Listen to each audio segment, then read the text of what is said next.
Hello everyone, welcome back to another episode of r/malicious compliance. In today's episode, shipping without being handled. Sure. I should let my wet t-shirt dry on chair because I'm 5 minutes late? Okay, have fun with HR. Prove that you're just a bad photographer and your new camera is great? If you insist. Before we get started, make sure to subscribe so you will never miss a video.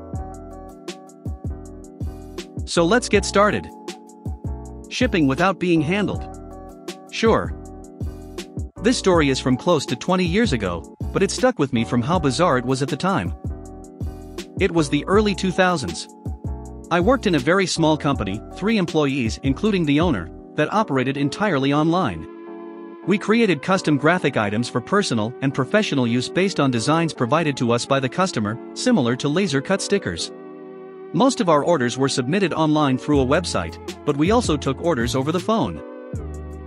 We often had crafters who would order from us who would incorporate our product into their crafts to then be sold at craft fairs or in craft shops.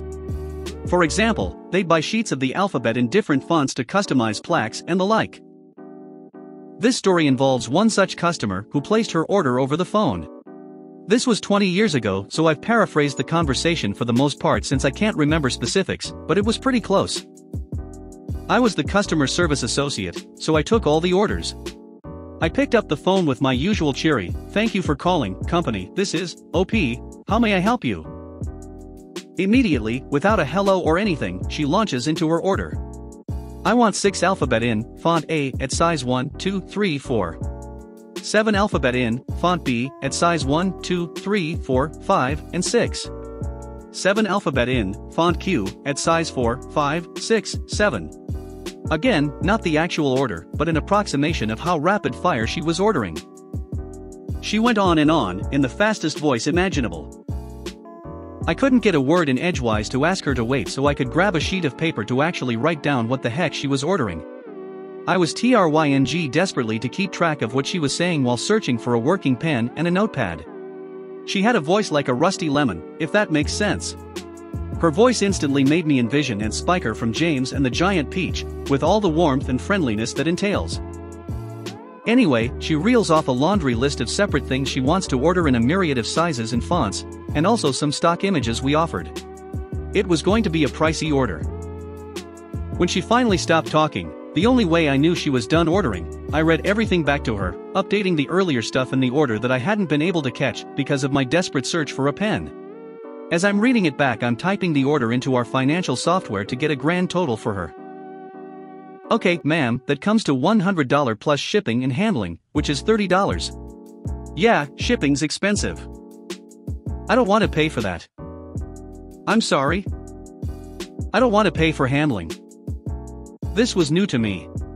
I'd had people argue about paying for shipping in the past, but never explicitly argue about paying for the handling. "I'm sorry, ma'am, we can't ship you the items without handling them. I don't want to pay for handling. Shipping's fine, but not handling. Sorry, ma'am, I don't know what to tell you. We can't ship an item without handling it." She argued with me about this for 5 minutes before I finally said, "Let me see what I can do, ma'am. May I put you on hold?" My boss was not in and the only other person in the office was at lunch, so I just made the executive decision to do what she wanted. I took a moment to get my thoughts in order, then got back on the phone. "Okay, ma'am, we'll only charge the shipping and waive the handling costs." She sounded as happy as a rusty lemon can sound.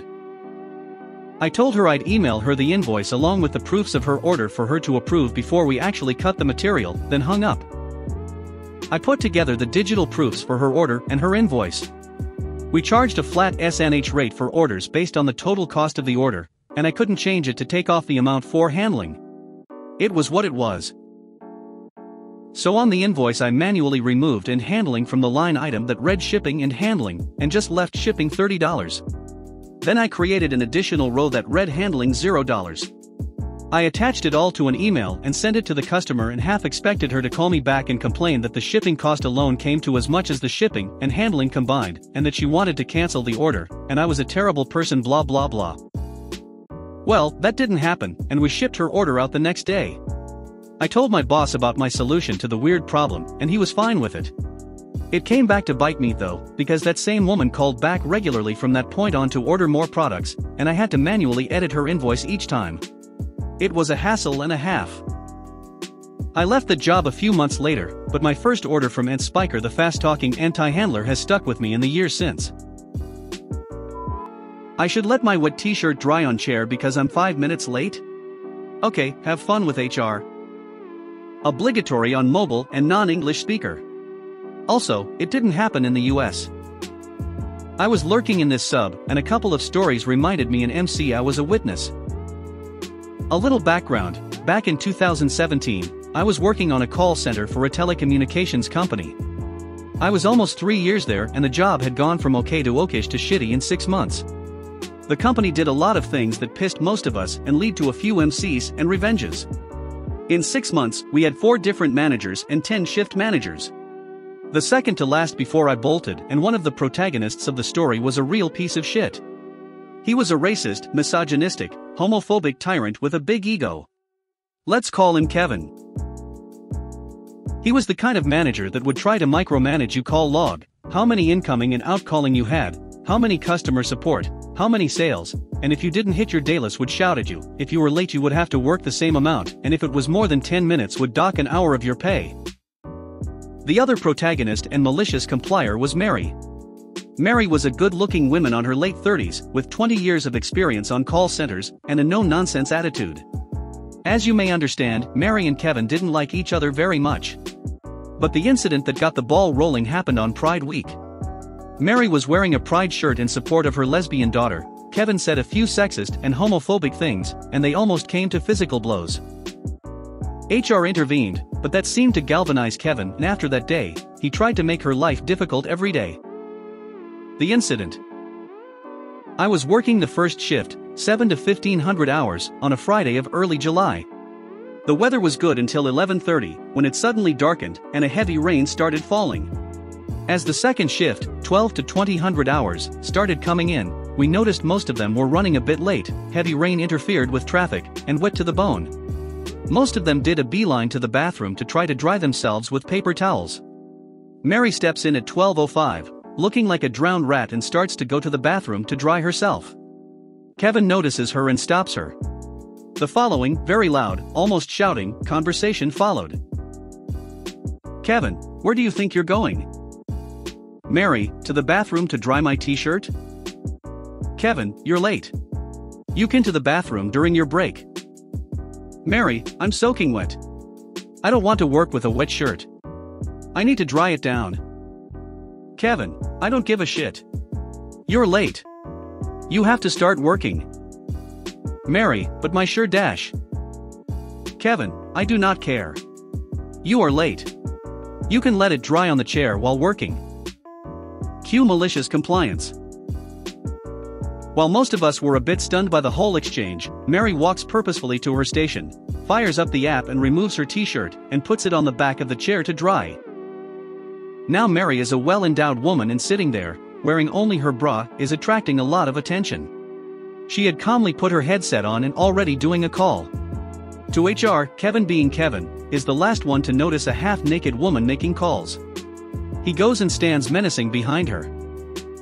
Kevin, what the F***ck do you think you're doing? Mary, on the phone, I did exactly what he told me. No, I don't feel comfortable at all. Kevin, answer me, you bitch. Did I mention his lovely personality, /s, and pulls her headset off, unplugging in the process. The phones we used had a quirk, that if the headset unplugs, it turns the speaker on. Unknown voice, did he just call you a bitch? Mary, yes he did. Kevin, who the F***ck are you?